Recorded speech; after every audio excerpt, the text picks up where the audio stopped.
Chers amis de La Rochefoucauld, bonjour. Je vous espère bien reposés par les vacances et d'attaque pour reprendre la rentrée en visio et puis j'espère bientôt en présence. Voilà, aujourd'hui je voudrais vous parler de l'Esprit Saint, notamment pour les cinquièmes qui se préparent à la confirmation et dont c'est un des thèmes importants de cette année. Je vous avais parlé la dernière fois dans ma précédente vidéo. Si vous ne l'avez pas vue, vous pouvez aller la voir sur le site de la paroisse Saint-Pierre du Gros-Caillou, elle se trouve toujours. Je vous disais que la résurrection, c'était un changement d'état. Jésus est passé de la mort à la vie pour nous montrer que si nous le voulons, si nous croyons en lui, nous aussi, nous pouvons dans notre cœur passer de la mort du péché à la vie. Et maintenant, je voudrais vous montrer que cette vie nouvelle que le Seigneur nous donne, eh bien, c'est la manifestation d'une personne divine qui est l'Esprit Saint. L'Esprit Saint, j'ai déjà eu l'occasion de vous dire à plusieurs reprises que ça vient d'un mot à la fois hébreu, latin, grec, qui veut dire souffle. L'esprit, ça veut dire le souffle. C'est une image. Vous voyez, moi je suis dehors, et donc quand il y a une petite brise de vent, eh bien, je sens sur ma peau le souffle. Et vous qui êtes derrière la caméra, vous ne le sentez pas. Alors vous pouvez vous dire, il ne se passe rien. Mais moi qui sens le souffle, eh bien, je le sens. Eh bien, c'est la même chose pour celui qui est rené dans son cœur avec Jésus-Christ et qui sent l'Esprit Saint, qui est comme lui, comme un élan, une inclination, une impulsion, un désir d'aimer, un désir de plaire à Dieu.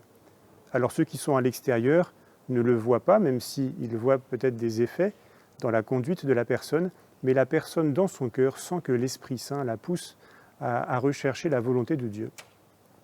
Alors pendant le temps pascal, c'est-à-dire pendant les 50 jours de fête après Pâques, qui se terminent par l'Ascension puis la Pentecôte, nous lisons en particulier un texte pendant la liturgie qui s'appelle « Les Actes des Apôtres ». C'est un livre que vous pouvez aller lire dans la Bible, dans le Nouveau Testament, qui se trouve juste après les Évangiles. Je vous dis que vous pouvez les lire, vous pouvez lire toute la Bible, bien entendu, mais les Actes des Apôtres sont un des livres les plus faciles à lire. Pourquoi ? Parce que c'est un récit d'aventure. C'est les aventures des disciples de Jésus après la mort et la résurrection de Jésus. Autrement dit, c'est le récit des commencements de l'Église. Et Saint Luc, qui a écrit ce livre des Actes des Apôtres, nous montre comment l'Esprit Saint se manifeste dans le cœur des apôtres. Vous connaissez évidemment le récit de la Pentecôte, comment les disciples étaient enfermés, ils avaient peur de se déclarer disciples de Jésus pour ne pas subir le même sort que lui. Et puis, ils reçoivent le don de l'Esprit Saint. Et ils n'ont plus peur, alors ils sortent, ils commencent à parler de Jésus, et puis les gens se convertissent. Et Saint Pierre dit aux gens, c'est vous qui avez demandé la mort de Jésus il n'y a pas si longtemps, il y a 50 jours. Et puis maintenant, Dieu, si vous le voulez, vous donne le salut. Il vous donne l'Esprit Saint qui peut renouveler votre cœur. Et les gens disent, d'accord, on veut bien être baptisés pour recevoir l'Esprit Saint. Et tous ceux qui sont baptisés, à la fois les apôtres et puis tous ceux qui reçoivent le baptême, sont transformés par l'Esprit Saint qui est dans leur cœur. À la fois, ils n'ont plus peur. Par exemple, un jour, Pierre guérit un homme qui est paralysé. Et puis, évidemment, les chefs juifs sont mécontents parce que ça fait parler d'eux, ça fait de la publicité à Jésus dont ils voudraient qu'on ne parle plus. Et le récit des Actes des Apôtres nous dit comment les apôtres n'ont pas peur. Saint Pierre n'a pas peur de rendre témoignage devant les chefs juifs, en disant « ben oui, j'ai obéi à Jésus ».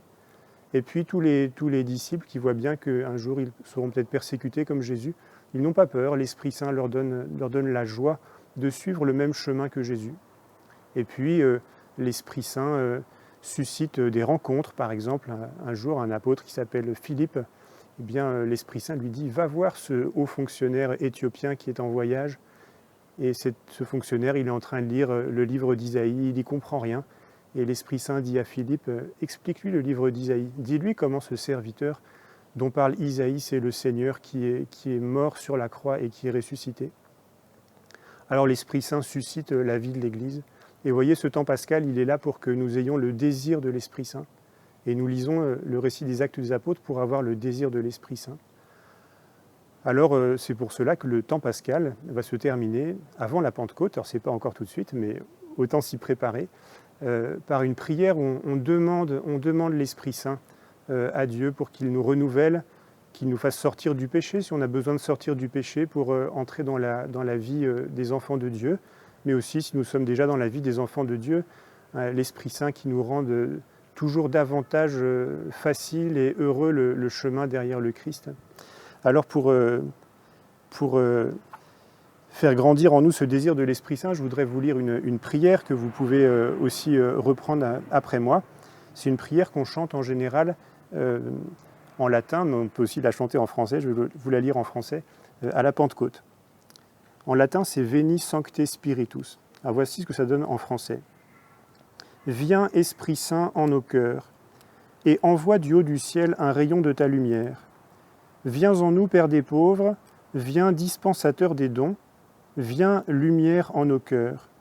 Consolateur souverain, hôte très doux de nos âmes, adoucissante fraîcheur. Dans le labeur, le repos, dans la fièvre, la fraîcheur, dans les pleurs, le réconfort. Ô lumière bienheureuse, viens remplir jusqu'à l'intime le cœur de tous tes fidèles. Sans ta puissance divine, il n'est rien en aucun homme qui ne soit perverti. Lave ce qui est souillé, baigne ce qui est aride, guéris ce qui est blessé, assouplis ce qui est raide, réchauffe ce qui est froid, rend droit ce qui est faussé.